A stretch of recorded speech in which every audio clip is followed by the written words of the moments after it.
Hello friends, welcome to you and me. Class 12 accounts में आपका स्वागत है।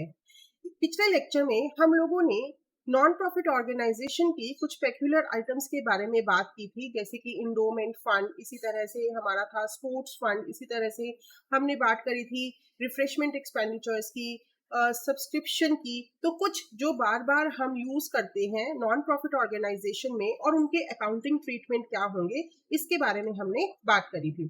तो आज हम एक क्वेश्चन करने जा रहे हैं जिसमें हम इनकम एंड एक्सपेंडिचर अकाउंट से रिसिप्ट एंड पेमेंट अकाउंट से इनकम एंड एक्सपेंडिचर अकाउंट बनाएंगे। साथ ही मैं आपको बताऊंगी कि किस तरह से हम बैलेंस शीट भी बनाते हैं। तो आज हम एक कंप्लीट क्वेश्चन करेंगे।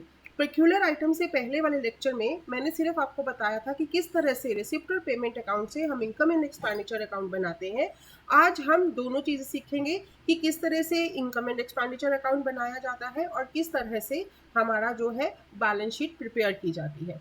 So let's start with the question. Now the question is prepare income and expenditure account and balance sheet for the year ended 31st March 2015 from the following information। तो ये हमारे पास कुछ इंफॉर्मेशन दे रखी है और इसके अलावा हमारे पास यहाँ पर कुछ एडिशनल इंफॉर्मेशन भी है that there are 1800 members each paying an annual subscription of rupees 200, 8000 were in arrear for 2013 and 14 as on April 1, 2014. On March 31st, 2015, the rates were prepaid to June 2015. The charges paid every year being rupees 24,000. There was an outstanding telephone bill for rupees 1,400, outstanding sundry expenses to 2,800, stock of stationery as on March 31st, 2014 was 2000, and at the end of the year it is 3600. On March 30, 2014, building stood 4000 and it was subject to depreciation of 2.5% per annum. Investment on March 30, 2014 stood at rupees 8 lakh, and on March 31, 2015, income accrued on investment purchased during the year amounted to rupees 1500. तो ये हमारी कुछ we can say additional items है, additional information है जिसकी हमें अपने उसमें इनकम एंड एक्सपेंडिचर अकाउंट में एडजस्टमेंट्स करनी है। So let's start with the question. So we know the format very well. So let's start with the format.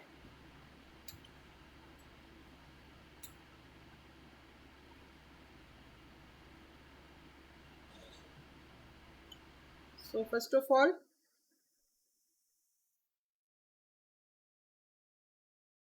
as you know, we are preparing income and expenditure account. So the books are for which party? Okay, book information is not given to us, so we will write here books of Messrs. Leave it blank, and here you will write income and expenditure account as on 31st March 2015. So here we have, on this side we know we have expenditure, and on this side we have income.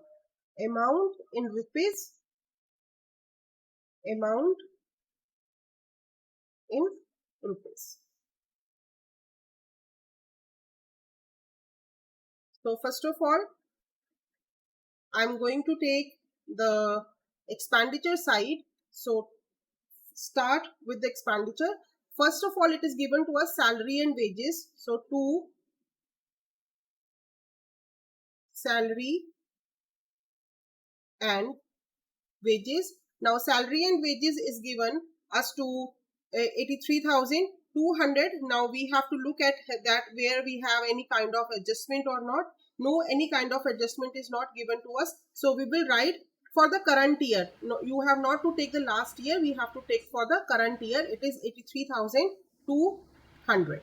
So salary and wages 83,200. Next is to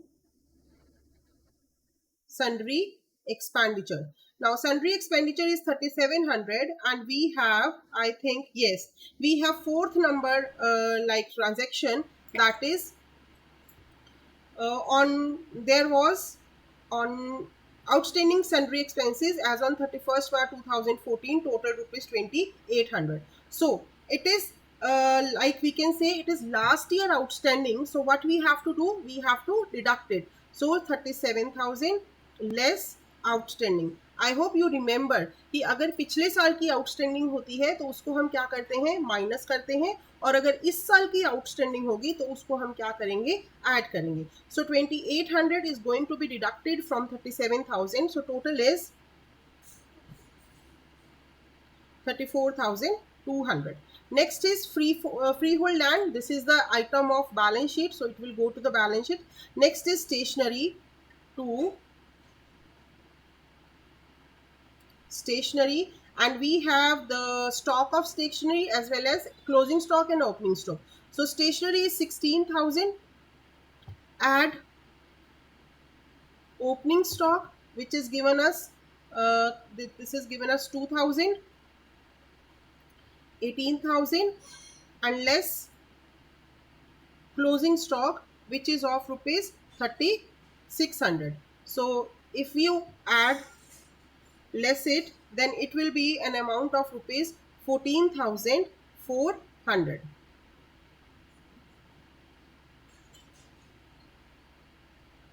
So next item is stationery. After that we have rates. 2 rates. There is also an adjustment for rates. Second number, on March 31st 2015 the rates were prepaid to June 2015. The charges paid every year being rupees 24,000. तो हर बार क्या होता है, हमें 2400 रुपये जो है, sorry जो prepaid हैं वो हमें मिल जाते हैं. तो अब हमारे पास यहाँ पर रेट्स कितना है, 24,000 दे रखा है. तो उसने क्या बोला कि वो हमें क्या दे रहा है, on March 31st 2000 rates were prepaid to June 2015. हमें 3 महीने का उन्होंने क्या कर दिया है, एडवांस में पे कर दिया है. तो आप क्या करोगे, इसमें से लेस प्रीपेड, लेस प्रीपेड 2015 और 16 विच इज इक्वल टू 6,000.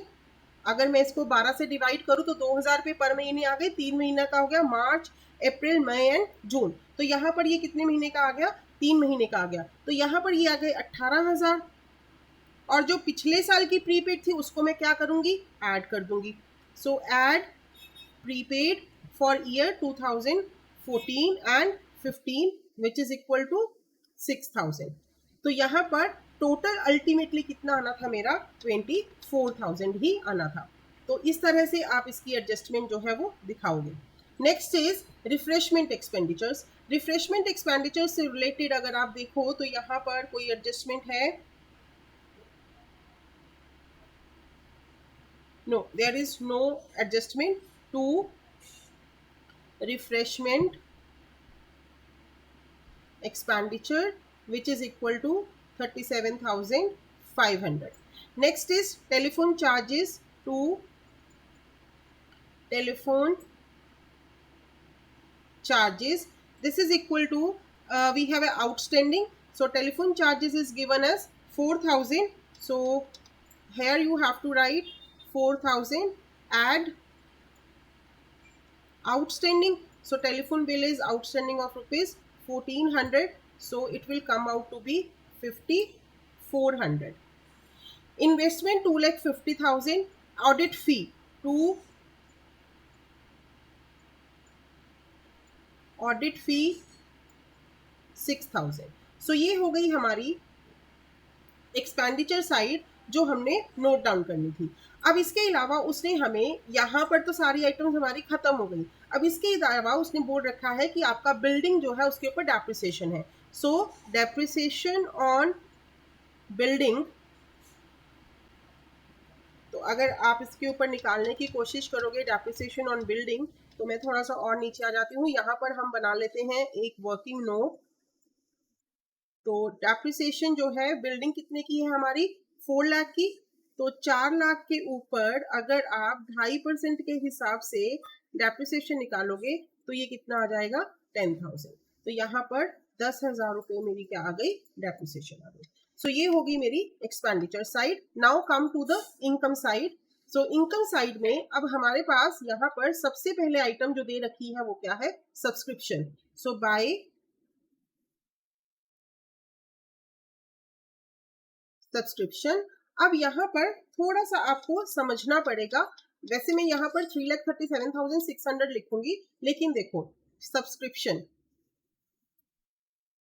अब मेरे जो टोटल मेंबर्स हैं वो कितने हैं, टोटल मेंबर्स हैं 1800 और एक मेंबर कितनी पे करता है, 8000। तो अगर मैं इसको मल्टीप्लाई करती हूँ 1800 मल्टीप्लाई 8000, तो ये मेरे पास आ जाता है, just wait a minute, I am just going to calculate it. So it will come out to be 8,000 multiply 1800, sorry, हर एक मेंबर जो है वो 200 रुपीज पे करता है, 8,000 जो है वो हमारी आउटस्टैंडिंग है। तो यहाँ पर ये आ गया 200, तो 3,60,000 रुपए आ गए। लेकिन मुझे मिली कितनी है, 2014 में मुझे कितनी मिली, 3,37,600। तो 3,60,000 में से मुझे कितने माइनस करने हैं, 3,37,600 जो है वो माइनस करने हैं। तो इसका मतलब ये 22,400 जो है वो मेरी क्या है, आउटस्टैंडिंग है 2015 की। आई hope you get this point.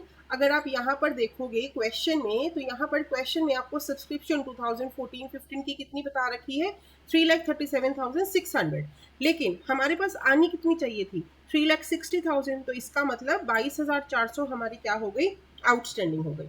तो अब आप इसको दो तरीके से दिखा सकते हो, इधर यू कैन राइट है डायरेक्टली 3,60,000, लेकिन मैं आपको प्रेफर करूंगी कि आप यहाँ पर यही लिखो 3,37,600 add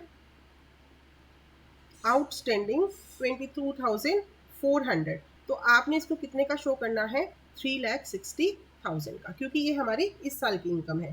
so I hope you get this point, क्योंकि अगर हम इस तरह से इसको शो नहीं करेंगे तो आगे जाके ये हमें फिर दिक्कत परेशान करेगा। आप जब एडजस्टमेंट करोगे इसकी बैलेंस शीट में तो आप भूल जाओगे कि इसको कितना लिखना है। नेक्स्ट इज, अब हमारे पास है एंट्रेंस फीस। तो बाय एंट्रेंस फी, ये हमारी कितनी है, 60,000। Next is by locker rent. तो लॉकर रेंट हमारा कितना है, 58,000 का। उसके बाद हमारे पास है revenue from refreshment. So by revenue from refreshment. अब देखो इधर की साइड मेरे पास क्या दे रखा था, रेवेन्यू, और उधर साइड मेरे पास क्या दे रखे थे, एक्सपेंडिचर। तो अब आपके पास दो तरीके हैं, जैसे मैंने किया कि मैंने इधर रिफ्रेशमेंट के एक्सपेंडिचर डाल दिया और इधर रेवेन्यू डाल दिया। आप इसको माइनस करके भी डाल सकते हो, जिस साइड भी आपका ज्यादा आता है। अगर एक्सपेंडिचर ज्यादा आते हैं तो आप इस साइड लिख दोगे, अगर रेवेन्यू ज्यादा आते हैं तो इस साइड लिख दोगे। तो मैं इसको अलग अलग लिखना ही प्रेफर करूंगी, so that we don't have any kind of more confusions. So I have right here. Next is income from investment. So by income from investment. Now there is one adjustment, that is 56,000, और उन्होंने बोला था यहाँ पर हमारे पास investment on March 31st is this, and on March 31st 2015 income accrued on investment purchased during the year amounted to ₹1,500। तो यहाँ पर ये देखो 1,500 रुपए की हमारी accrued income है, तो इसको भी आपने यहाँ पर ऐड कर देना है। सो ऐड एक्रूड इनकम होती है कि जो हमें मिलनी थी बट वो मिली नहीं, तो ये कितना आ जाएगा, 57,500। तो इस तरह से अब हमारे सारी एडजस्टमेंट्स हम लोग वन बाय वन चेक कर लेते हैं। हमने इन्वेस्टमेंट की कर दी, अब ये हमें लास्ट बैलेंस दिया हुआ है, इसका हमें बैलेंस शीट में काम है। बिल्डिंग की हमने डेप्रिसिएशन डाल ली, स्टॉक का ओपनिंग और क्लोजिंग हमने कवर कर लिया, आउटस्टैंडिंग सन्ड्री एक्सपेंडिचर्स भी हमने कर लिए, टेलीफोन बिल भी हमने कर लिया, रेट का प्रीपेड वाला भी कर लिया। इसके बाद सब्सक्रिप्शन हमें दे रखी है, उसकी भी हमने एडजस्टमेंट जो है वो कर ली। तो हमारी सारी एडजस्टमेंट्स जो हैं वो ऑलमोस्ट हो गई हैं। So let's do the final of this. So whenever we are going to do the final, let's make a total। तो अगर आप इसका टोटल करते हो, सो टोटल आ जाएगा, we have a total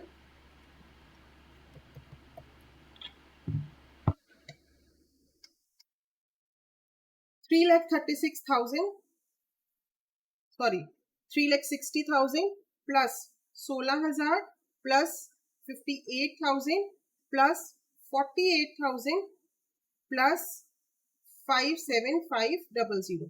so total आया मेरे पास 5,39,500।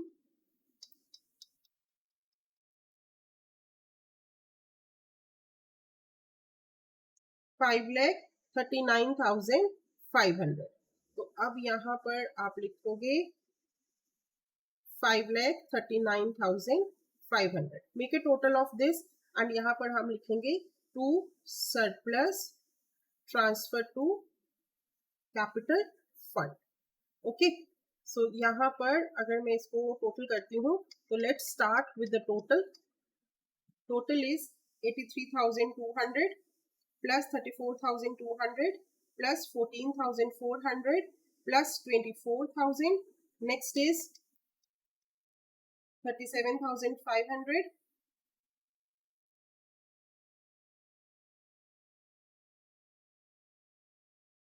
so next is 5,400 plus 16,000. Okay, so total आ गया मेरे पास 2,14,700। तो ये टोटल, और इसको मैंने किसमें से माइनस करना है, 5,39,500 में से गए हमारे 2,14,700। तो हमारे पास कितने का सरप्लस आ गया, 33,24,800 का हमारे पास बैलेंस आ गया। तो अब आपको क्या करना है, ये जो है ये हम कहाँ ट्रांसफर कर देंगे, हम अपनी बैलेंस शीट पे ट्रांसफर कर देंगे। Now let's start with the balance sheet. तो बैलेंस शीट,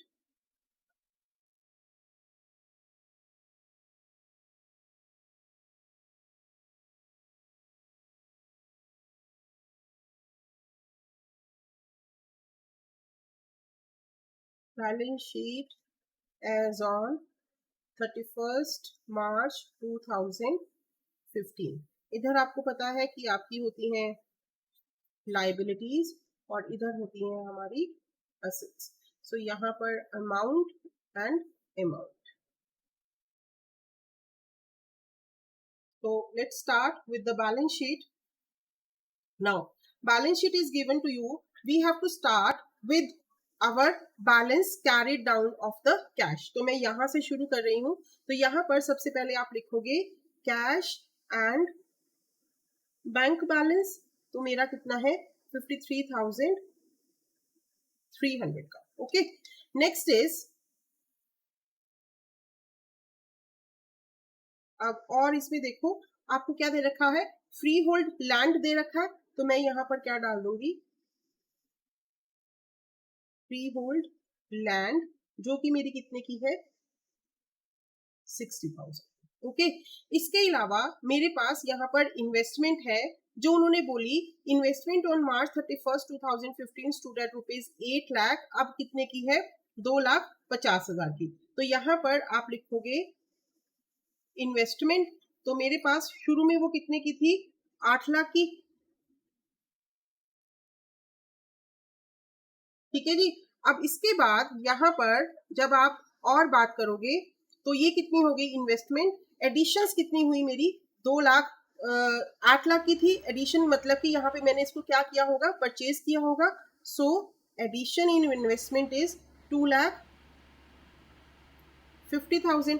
तो टोटल कितना आ गया, 10,50,000। I hope you get this point कि जो हमारी इन्वेस्टमेंट है वो पहले 8 लाख की थी, 31 मार्च को वो कितने की थी, 8 लाख की थी। अब वो कितनी हो गई है, 2,50,000 और हो गई है। तो यहाँ पर रिसिप्रोकेट पेमेंट में है, अगर आपको याद हो तो यहाँ पर हम कैपिटल एक्सपेंडिचर्स भी शो करते हैं। तो ये मैंने परचेज की, इसलिए यहाँ पर ये कितने का आ गया, 10,50,000 का। तो मैंने मेन आइटम जो यहाँ पर थी वो मैंने डाल दी है। अब अगर आपको याद हो तो हमारे पास क्या है, सब्सक्रिप्शन था। ठीक है, subscription arrears, so subscription in arrears. सो ये कितना आया मेरा, 23,200। आप पूछोगे कि 23,200 कैसे आया, 23,200 हमारे पास कैसे आया, 22,400 तो ये दे रखा है। 8,000 की उसने मेरे को क्या बोली थी, 2014-15 की मेरे को क्या दे रखी है, सब्सक्रिप्शन आउटस्टैंडिंग दे रखी है, एरियर दे रखे हैं 8,000। अब इसमें से 7200 ऊपर रिसीव दिखा रहा है वो, तो टोटल कितना हो गया 800। तो अगर मैं इसको आज यहाँ पर ऐड कर देती हूँ तो ये कितना आ जाएगा, 23,200 आ जाएगा। तो इस तरह से यहाँ पर ये जो आइटम आई वो कितने की आई, 23,200 की आई। I hope you get this point, this is important one. यहाँ पर आप मिस्टेक कर सकते हो कि आपने 8,000 ही ऐड कर देने हैं, पर आपने पिछले साल के भी देखने हैं कि वहां पर रिसीव कितने दिखा रहा है। Okay, so next is rates prepaid. तो ये भी याद रखना है कि रेट्स प्रीपेड हमारे कितने हैं, 6,000 की। इसके अलावा accrued interest, accrued income from investment, ये मेरी कितने की थी, 1,500 रुपए की। तो 1,500 रुपए ये आ गए। इसके बाद मेरे पास है बिल्डिंग, जो लास्ट में मेरे को दिख रखा था। बिल्डिंग मेरी जो थी वो कितने की है, 4 लाख की, और उसके ऊपर मेरे पास डेप्रिसिएशन था, लेस डेप्रिसिएशन 10,000, तो 3,90,000 की मेरी क्या हो गई, इन्वेस्टमेंट हो गई। अब सारा कुछ हमारे पास आ गया है। अब आ जाओ इस साइड। तो यहाँ पर सबसे पहले हम क्या लिखेंगे, outstanding telephone bill. Outstanding telephone bill कितने का था मेरा आउटस्टैंडिंग, 1400 का। इसके अलावा और क्या है, आउटस्टैंडिंग सन्ड्री एक्सपेंडिचर। सो आउटस्टैंडिंग सन्ड्री एक्सपेंडिचर वो कितने हैं मेरे, 2800 के। सो इसके अलावा और क्या है, subscription received in advance, subscription received in advance. यहाँ पर मैंने एक गलती कर दी है जो मैं आपको बताना चाहूंगी, 12,000। यहाँ से देखो सब्सक्रिप्शन जो है 2015-16 की भी दे रखी है, तो वो हमें डालनी है। बेटा ये वाले एक्सपेंडिचर जो है वो मेरे से बाय मिस्टेक डल गए हैं, यहाँ पर ये नहीं आएंगे। इसके पीछे लॉजिक बता देती हूँ, क्योंकि ये जो आउटस्टैंडिंग थी ये हमने लेस की थी, ये पिछले साल की आउटस्टैंडिंग है, इस साल की नहीं है, तो हम यहाँ पर नहीं लिखेंगे। मैं इसको अब दोबारा से लिख रही हूँ ताकि हमारा थोड़ा सीक्वेंस में आ जाए। Subscription receive in advance, that is equal to 12,000। अब रह गया हमारा कैपिटल फंड, कैपिटल फंड और जर्नल फंड। ये है हमारा कैपिटल फंड इज 12,49,400, और इसमें आप ऐड करोगे सरप्लस। तो सरप्लस अगर मैं ऐड कर देती हूँ, मेरा कितना आया था, 3,24,800, और अगर मैं इसको ऐड कर देती हूँ 15,74,200, तो ये हो गया। और अगर आप इसको टोटल करते हो दोनों साइड्स को, तो अगर आप टोटल करोगे it will going to be match with an amount of rupees, this is equal to 15,87,600।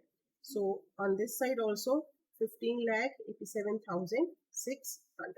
So in this way the whole question we can do. So this is the balance sheet which we have prepared. Okay, and this is the our income and expenditure account. तो इस तरह से आपको पूरा full fledge question आता है 10 marks का, जिसमें आपको रिसिप्ट और पेमेंट दिया गया है। आपने बाकी एडजस्टमेंट्स के साथ इनकम एंड एक्सपेंडिचर अकाउंट बनाना होता है, और साथ में आपको क्या प्रिपेयर करना होता है, आपको बैलेंस शीट प्रिपेयर करनी होती है। तो जिस तरह से हम प्रॉफिट एंड लॉस, अपनी जो सोल प्रोप्राइटरशिप थी उसमें हम बनाते थे profit and loss account as well as balance sheet, तो इसी तरह से यहाँ पर बनता है इनकम एंड एक्सपेंडिचर अकाउंट और बैलेंस शीट। तो नेक्स्ट लेक्चर में हम लोग करेंगे कि किस तरह से इनकम और एक्सपेंडिचर अकाउंट हमें दिया गया है और उससे हमें किस में कन्वर्ट करना है, रिसिप्ट और पेमेंट अकाउंट में कन्वर्ट करना है। एक क्वेश्चन मैं आपको उस तरह का करवाऊंगी और उसके बाद ये हमारा चैप्टर जो है वो फिनिश हो गया है। अगर आपको इसमें कोई भी डाउट है कमेंट ज़रूर करिएगा, आपके कमेंट्स हमें मोटिवेट करते हैं कुछ अच्छा करने के लिए। किसी भी तरह का कोई डाउट हो कमेंट ज़रूर करें, और अगर ये लेक्चर सीरीज पसंद आ रही है तो लाइक शेयर करना ना भूलें। पिछले लेक्चर्स देखने के लिए हमने आपको इन्फॉर्मेशन आइकन दे रखा है, अगर आप वहाँ पर प्रेस करेंगे तो आपको इस पूरे टॉपिक के पिछले लास्ट के लेक्चर्स जो है वो सारे देखने के लिए उसका लिंक जो है वो मिल जाएगा। कोई भी दिक्कत है काइंडली कमेंट ज़रूर करिए। Thank you.